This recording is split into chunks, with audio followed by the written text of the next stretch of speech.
Magandang umaga, tanghali po sa ating lahat dyan. Andito tayo ngayon guys, nanonood tayo ng thrill ng mga kabataan. Sobrang gagaling nila guys.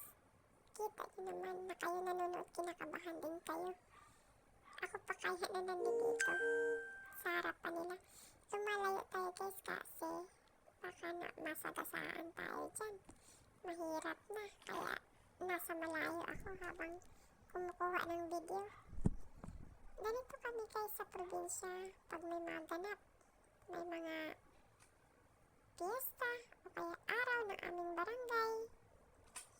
Hindi mawawala ang mga paligsahan na yan para sa mga kabataan na mahilig sa mga rides, mga thrill, mga rider.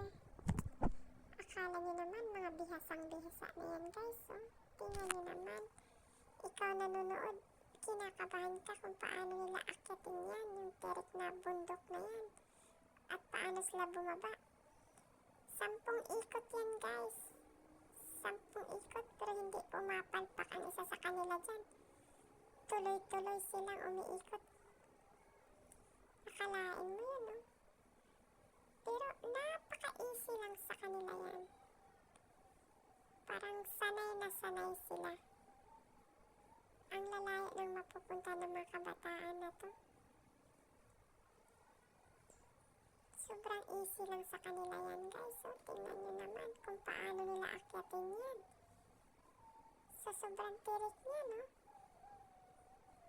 At yung pagbaba din, matirik din. Naakala mo ang hirap akyatin, pero sa kanila napaka-easy lang. Sa mga daming nanonood, kinakabahan na din yan sila. Parang ako din, kinakabahan na din.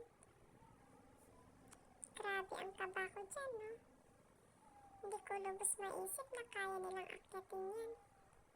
Sa 10 ikot na yan, ha, ang gagaling nila. Akala may bihasang-bihasa na talaga sila sa mga ganyang paligsahan na yan. Nakikita nyo naman guys, no? Yun lang guys. Thank you for watching.